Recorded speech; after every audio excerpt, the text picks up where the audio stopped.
Hello everyone. Our today's topic is depreciation. We have covered bank reconciliation chapter in last videos. Today we are going to start a new lesson, that is depreciation. So what do you mean by depreciation? बच्चों, अगर आप चाहते हैं कि आप एक strong building बनाना चाहते हैं तो उसके लिए आपको क्या चीज जरूरी होगी? नेचुरली कि आप एक स्ट्रॉन्ग नींव रखेंगे तब ही आप एक स्ट्रॉन्ग बिल्डिंग बना पाएंगे, राइट? तो आज हम अपने डेप्रिसिएशन लेसन की एक स्ट्रॉन्ग नींव रखेंगे जिसमें हम सारे बेसिक्स क्लियर करेंगे डेप्रिसिएशन के. So let's start. Depreciation. What is depreciation? Depreciation means fall in the value of tangible assets. Fall क्या है? Fall आना, गिरावट आना, किसी एसेट की वैल्यू में गिरावट आना. गिरावट क्यों आती है किसी भी एसेट की वैल्यू में? उसके कुछ रीजंस होते हैं. रीजन क्या है? Usage, efflux of time, obsolescence or accident. First of all, we will understand what is a tangible asset. Tangible assets which can be seen, touched or felt. Tangible assets वो assets होते हैं जिन्हें कि हम देख सकते हैं, छू सकते हैं या फील कर सकते हैं. Like plant and machinery, furniture, equipments, land and building, right?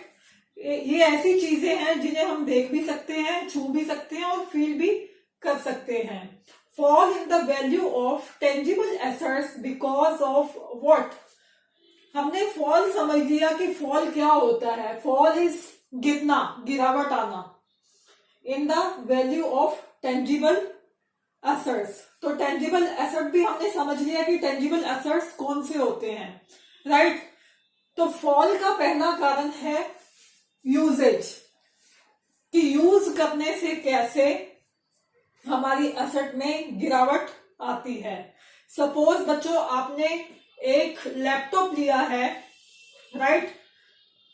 तो वो लैपटॉप आपने 1 लाख रुपए में खरीदा है. उसको चलाते चलाते आपको 1 साल हो गया. जब आपका मन किया कि अब तो नए लैपटॉप्स आ गए हैं तो इसको बेच देता हूं, पर इस लैपटॉप को आप बेचने गए तो क्या कोई इसे 1 लाख में लेगा? नहीं, क्योंकि वो यूज्ड लैपटॉप है. मान लो वो लैपटॉप 80,000 में सेल हो रहा है, तो उसमें डिफरेंस कितना आ गया? डिफरेंस आ गया 1,20,000 का.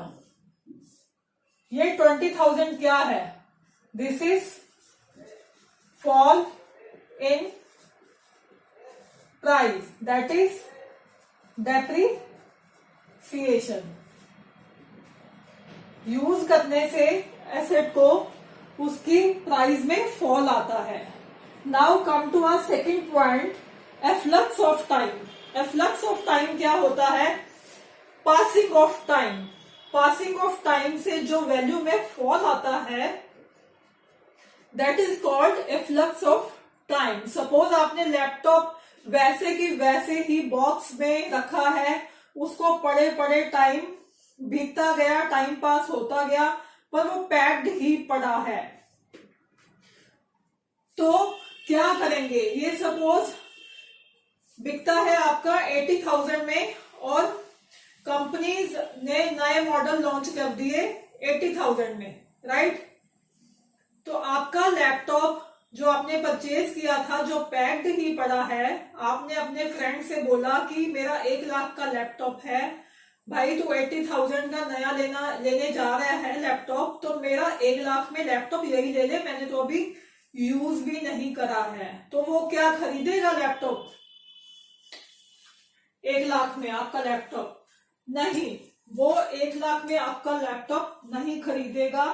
क्यों नहीं खरीदेगा? वो बोलेगा कि 80,000 में तो नए मॉडल्स आ गए हैं मार्केट में, नई टेक्नोलॉजी वाले, नए फीचर्स वाले, वो भी मुझे 80,000 में मिल रहा है, तो वो 1 लाख का लैपटॉप नहीं लेगा। That is fall in price of asset due to efflux of time. Now come to our third point, obsolescence. Obsolescence का मतलब क्या है? पुराना पड़ जाना। आपका लैपटॉप पड़े पड़े मान लो पुराना हो गया है, परचेज कोई करेगा उसे पुराने लैपटॉप को 1 लाख में? नहीं। एसेट पड़े रहने से आउटडेटेड हो जाता है, तो हम वैसे ही जो कंपनी में मशीन्स आती हैं वो भी ना यूज होने के कारण, कभी कभी पड़े रहने के कारण आउटडेटेड हो जाती हैं, पुरानी हो जाती हैं, तो उनकी वैल्यू में फॉल आ जाता है। वो जितनी अमाउंट में हमने खरीदी थी उतनी अमाउंट में नहीं सेल होंगी।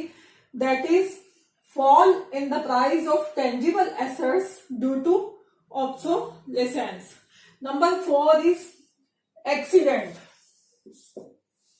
अब एक्सीडेंट से वैल्यू में फॉल कैसे आएगा? सपोज आप चाय पी रहे थे, लैपटॉप पे काम कर रहे थे, चाय पीते पीते आपके लैपटॉप पे गिर गई, एक एक्सीडेंट हो गया, तो उसकी कीज खराब हो गई, तो क्या आपका ये लैपटॉप अगर आप बेचने जाओगे तो 1 लाख में बिकेगा?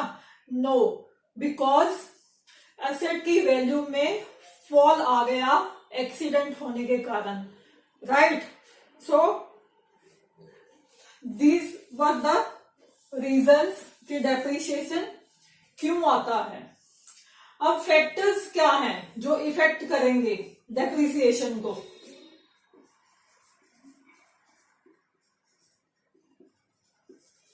क्या क्या फैक्टर्स हैं जो डेप्रिसिएशन को इफेक्ट करेंगे? First is cost of asset, then scrap value, then estimated useful life, then legal provisions, then book value of the asset, right? ये हम एक एक करके सबको डिटेल में समझेंगे। उसके बाद एक टर्म आती है GST, right? GST goods and services tax. जो मशीन हम लेते हैं, वेंडर जो होता है वो जीएसटी लेता है हमारे से, मशीन के साथ साथ टैक्सेस भी लेता है। सपोज हमने 1 लाख की मशीन ली, राइट? तो वो क्या करेगा? वो कहेगा इस पे सीजीएसटी भी दे दो और एसजीएसटी भी दे दो at the rate of 6%, at the rate of 6%। तो ये भी हम ऐड करेंगे मशीन की वैल्यू में। जो सीजीएसटी होता है ये सेंट्रल गवर्नमेंट कलेक्ट करती है, जो एसजीएसटी होता है ये स्टेट गवर्नमेंट हमसे चार्ज करती है, और जो आईजीएसटी होता है ये दोनों में डिवाइड किया जाता है। जो भी गवर्नमेंट टर्म्स स्पेसिफाई करती है उसके हिसाब से ये टैक्स डिवाइड किया जाता है कि हाफ मान लो सेंट्रल गवर्नमेंट को जा रहा है, हाफ स्टेट गवर्नमेंट को जा रहा है, राइट? आगे है सैल्वेज वैल्यू। सैल्वेज वैल्यू क्या है ये भी हम पढ़ेंगे इसमें, दैट इज स्क्रैप वैल्यू। और डेप्रिशिएबल एसेट क्या है, राइट? तो first of all we will understand the cost of asset. Cost क्या है? इंस्टॉलेशन को पहले तो प्राइस ही हो गया, परचेज प्राइस, फिर उसमें क्या ऐड कर देंगे हम? Installation charges, freight and carriage charges, and loading and unloading charges, right? तो बच्चों इसको आप पहले नोट डाउन कर लो, फिर हम 1 by 1 करके सारे concepts we will understand, right? So our second point is estimated residual or scrap value. Residual value or scrap value. Residual value is an estimated realizable value of an asset at the end of its economic life. Suppose हमने asset लिया था 2018 में. Suppose उसकी estimated life है 1 year, 2 year, 3 year, 4 year and this is 5th year. Machine का price कितना था 1 lakh, right. आज ये मशीन है 1 lakh की. यूज करते करते 5th ईयर तक इसका जो इकोनॉमिक लाइफ है वो खत्म हो जाएगी. सपोज इसकी एस्टिमेटेड लाइफ है 5 years. तो हम मान लो उसको कबाड़ वाले को या उसको स्क्रैप में बेच देते हैं. मान लो वो बिकेगी 20,000 में. दैट इज जो उसको बेच के 5 years के बाद जो उसको बेच के 20,000 हमें मिला, दैट इज स्क्रैप वैल्यू और द रेजिडुअल वैल्यू जो उसमें से बचा हमें, that is scrap value, right. Our next point is estimated useful life. Estimated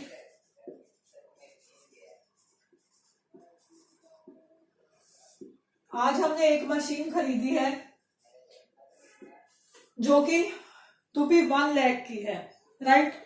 useful life of the asset means period for which it can be used productively without incurring extraordinary repairs and maintenance expenses. But when a fixed asset is acquired, it is not possible to know exactly how long it will be useful to business unit. Therefore, the number of years of useful life of an asset is estimated.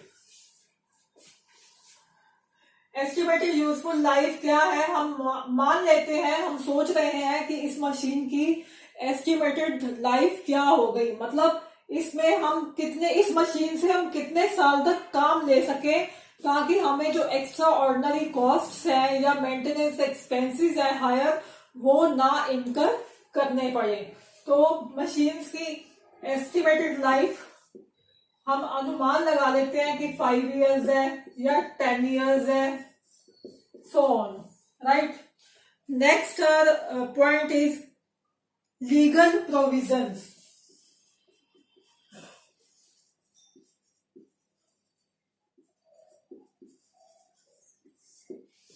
Legal provision.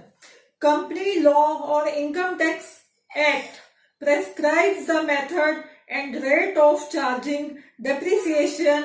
While determining the amount of depreciation, legal provisions are kept in mind. हमारे income tax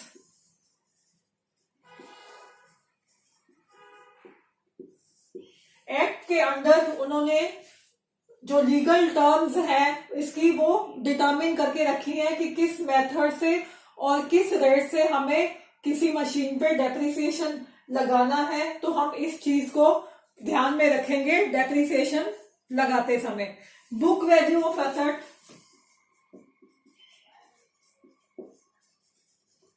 book value of asset और this is also called written down value.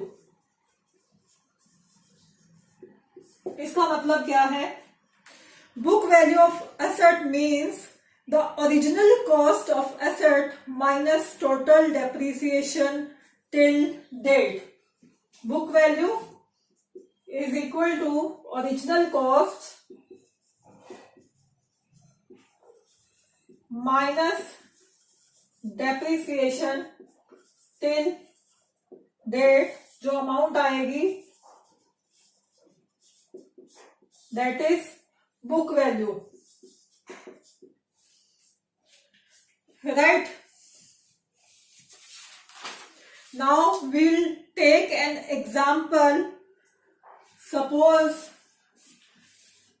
children, you note down this, and we will take an example, right? So children, before taking an example, we will understand three more terms, right? Depreciation we have done. One term is depreciation, second is amortization, and third is depletion. इन तीनों का meaning same है, that is fall.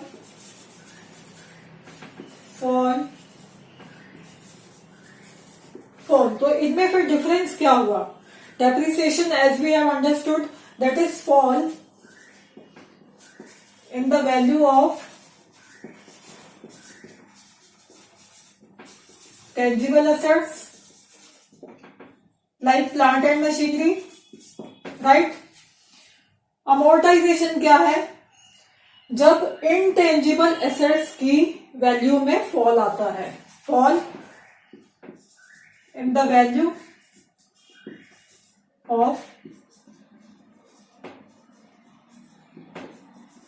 intangible assets. intangible assets के examples है patents,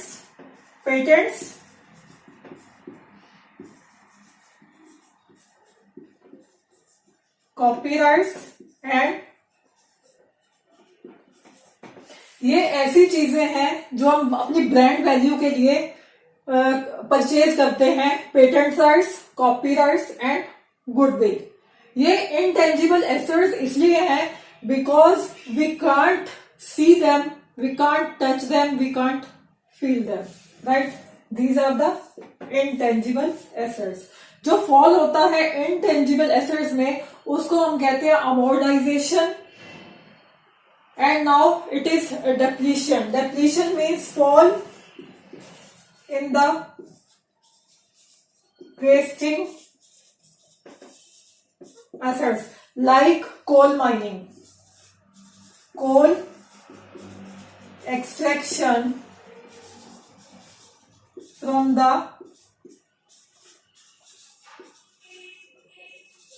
coal mines. फिर जो coal mines में जो कोल का स्टॉक है वो खत्म होता है, कम होता है, उसकी जो स्टॉक में फॉल आता है उसको हम कहते हैं depletion, right? Now we are going to take an example like Mehtab purchased a machine on 1st October 2018 for rupees 5 lakh. Price क्या है? Purchase price 5 lakh, right?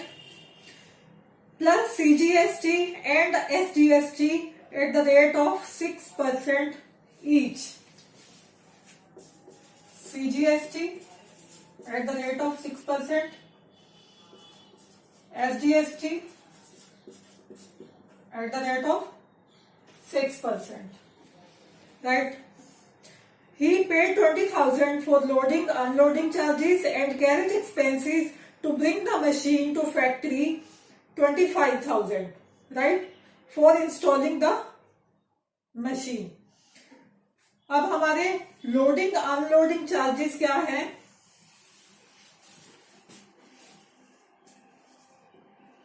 Loading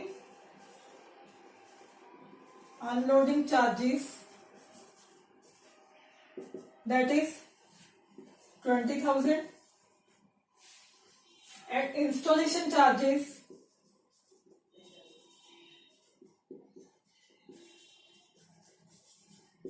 25,000. Loading unloading charges क्या होते हैं? जब हम मशीन एक purchase करते हैं तो वहां कंपनी से, जिस कंपनी से हमने मशीन परचेज की है वहां से लोड करवाएंगे हम, फिर हम अपनी फैक्ट्री में वो मशीन लेके आएंगे, वहां पे उसको अनलोड करवा के जिस जगह पे हमने मशीन की फिटिंग करवानी है वहां पे रखवाएंगे। तो ये लोडिंग अनलोडिंग चार्जेस वो होते हैं, राइट। इंस्टॉलेशन चार्जेस आर कि मशीन को जिस जगह पे फिक्स किया जाना है तो वो जो लेबर बुलाई जाती है फिक्स करने के लिए, इंस्टॉल करने के लिए, these are the installation charges. तो फाइंड आउट हमने क्या करना है इसमें, determine how much amount did Mehta pay to vendor of machine. Vendor of machine को कितना पे करना है जिससे हमने मशीन खरीदी। How much amount will be debited to machinery account. Machinery account में कितनी अमाउंट जाएगी, and pass the journal entries.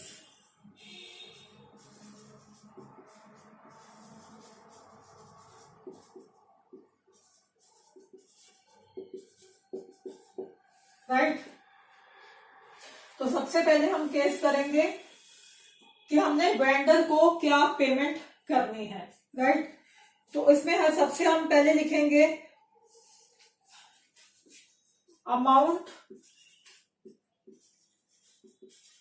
To be paid to vendor, cost of machine 5 lakh, right.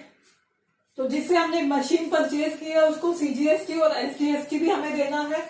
CGST कितना हो जाएगा, at the rate of 6%, that is 5 lakh पे 30,000। SGST at the rate of 6%, that is also 30,000। तो इसका total क्या हो गया, 5,60,000, right? This is the total to be paid to vendor, right? आगे हमारा क्वेश्चन क्या है, how much amount will be debited to machinery account. इसमें हम कॉस्ट ऑफ मशीन लेंगे,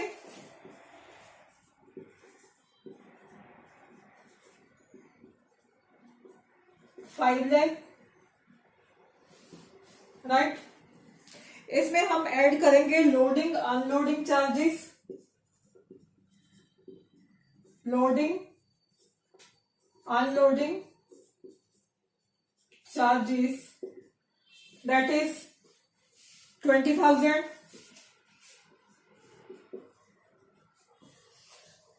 next is installation charges,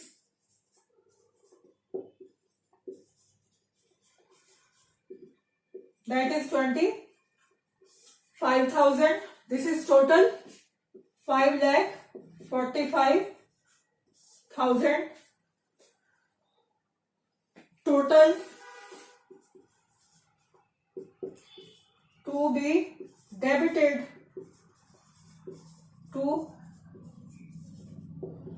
machine account. इसमें हम सीजीएसटी और एसजीएसटी ऐड नहीं करेंगे क्योंकि ये हमारी मशीन का अकाउंट हमारी बुक्स में बनना है, और जो सीजीएसटी और एसजीएसटी है वो हमने वेंडर को दे दिया, वो अपने आप गवर्नमेंट को हमारी तरफ से वो टैक्स सबमिट करेगा। So we are not going to include CGST and SGST when we will debit this amount to our machinery account, right? Now we will see the journal entries. Now we will make our journal.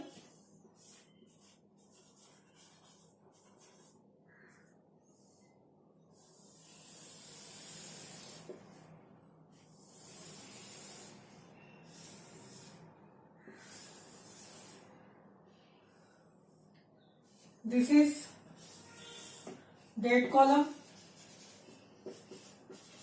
This is particulars column. This is debit side and this is credit side. Now the machinery which we have purchased will pass entries for that machinery, right? So first of all we will write date 2018 October 1, right? Now we will write machinery account debit input CGST account debit input SGST account debit to cash or bank account credit, right? So we'll write the amounts 5 lakhs.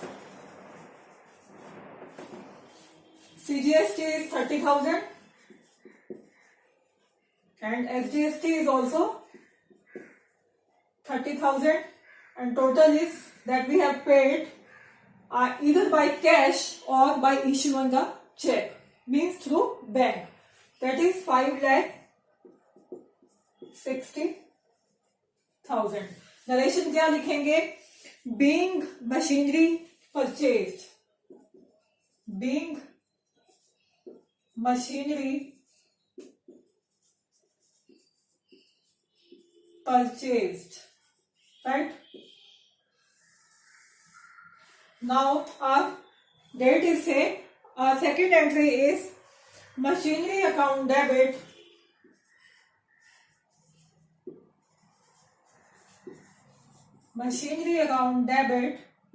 to cash or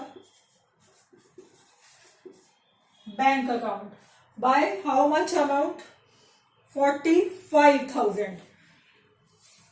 Installation charges plus loading unloading charges. We have added both the charges and we will pass one entry with the total amount 45,000.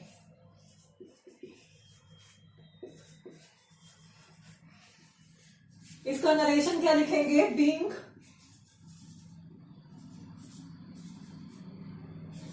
loading unloading charges and installation charges paid.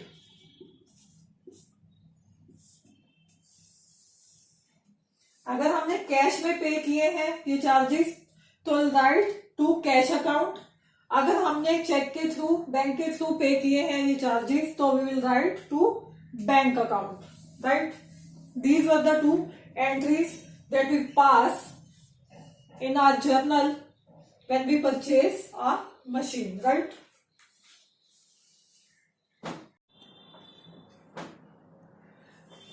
So children, now we will understand the two ways of recording our depreciation, right? When ways of recording depreciation. Our first way is when depreciation is charged. When depreciation is charged to the asset, right? And our second way is when depreciation is credited. When depreciation is credited to provision of depreciation account, right? First of all, we will discuss the first method when we charge depreciation to the asset account, right? Under this method, depreciation is credited to the asset account, right? Depreciation being a nominal account or an expense account is transferred to profit and loss account. तो पहले method में क्या होता है कि हम depreciation को asset account में क्या करते हैं, क्रेडिट करते हैं। एसेट अकाउंट में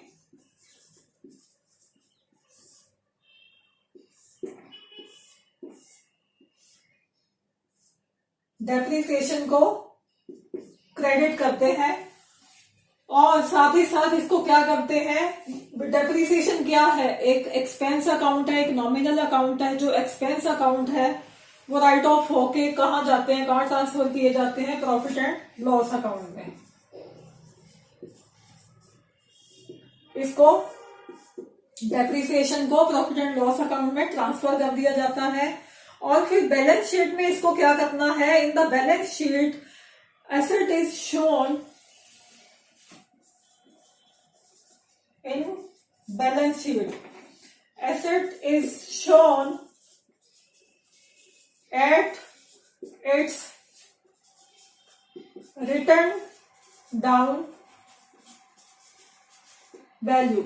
अब written down value क्या है? Written down value is cost less depreciation. Cost less depreciation till date, right? So इसमें हम जर्नल एंट्रीज क्या पास करेंगे और प्रॉफिट एंड लॉस में जब इसको ट्रांसफर करेंगे तो क्या जर्नल एंट्रीज पास करेंगे वो देखते हैं। So our first entry will be depreciation account debit to asset account, right. इसकी नरेशन क्या लिखेंगे हम, being depreciation on asset charge, right. ये तो हमने डेप्रिसिएशन चार्ज कर लिया। अब हम जब इसको प्रॉफिट एंड लॉस में ट्रांसफर करेंगे तो इसकी एंट्री क्या होगी, the second entry is profit and loss account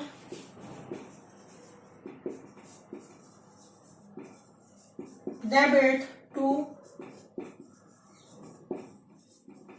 depreciation account, being the depreciation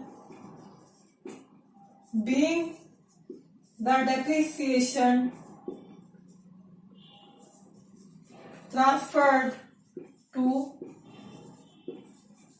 profit and loss account, right? Our second way of recording depreciation is when depreciation is credited to provision of depreciation account, right. इसमें क्या करते हैं, under this method depreciation is not credited to the asset account but is credited to provision for depreciation account और accumulated depreciation account. In balance sheet, the asset is shown at original cost less amount of depreciation provided till date.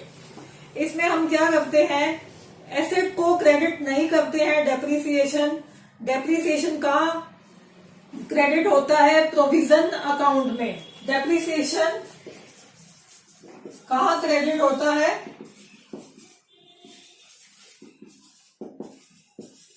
Provision for depreciation account में, right. तो balance sheet में इसका क्या treatment करते हैं हम, balance sheet में हम क्या करते हैं, in the balance sheet, the asset is shown at the original cost plus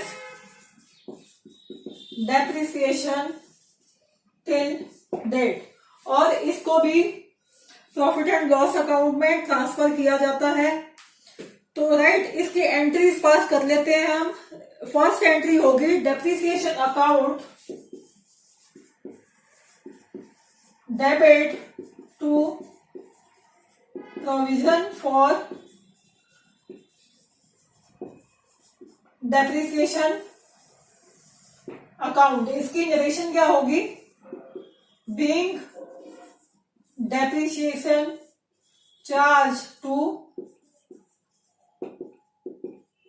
provision for depreciation account, right? Next entry is profit and loss account, debit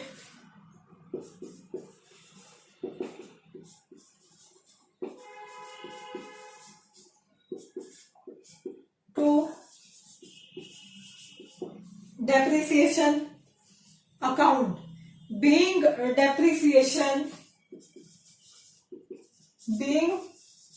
depreciation transferred